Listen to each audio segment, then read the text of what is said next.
गुरुवार ठारू सारा दिन आकाश मेघाच्छन्न रहिथिला और शुक्रवार सकाळु झिपझिप वर्षा मध्य होइथिला। एथिपई धान चाष क्षयक्षति आशंका चाषी माने रहिछंती। पाचिला धान गछरे रहिछि आ मात्र किछि दिन परे धान कटा जाई खळाकु आसीबो और कटा जाइथिबा धान मध्य क्षेत्रे रहिछि। वर्षा हेले कटा धान गजा हेबो और गछरे थिबा धान झड़ी पड़िबो। एथि सहित धान क्षेत्र पोक लागिबार संभावना रहिछि। एही चिंतारे वर्तमान चाषी माने रहिछंती। प्राय 80 भाग लोक धान चाष उपरे निर्भर करी वर्ष तमाम परिवार प्रतिपोषण करिथांती।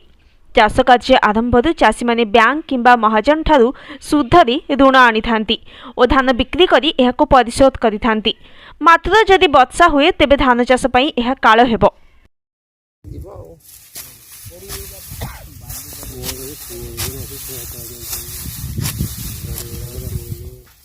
नाच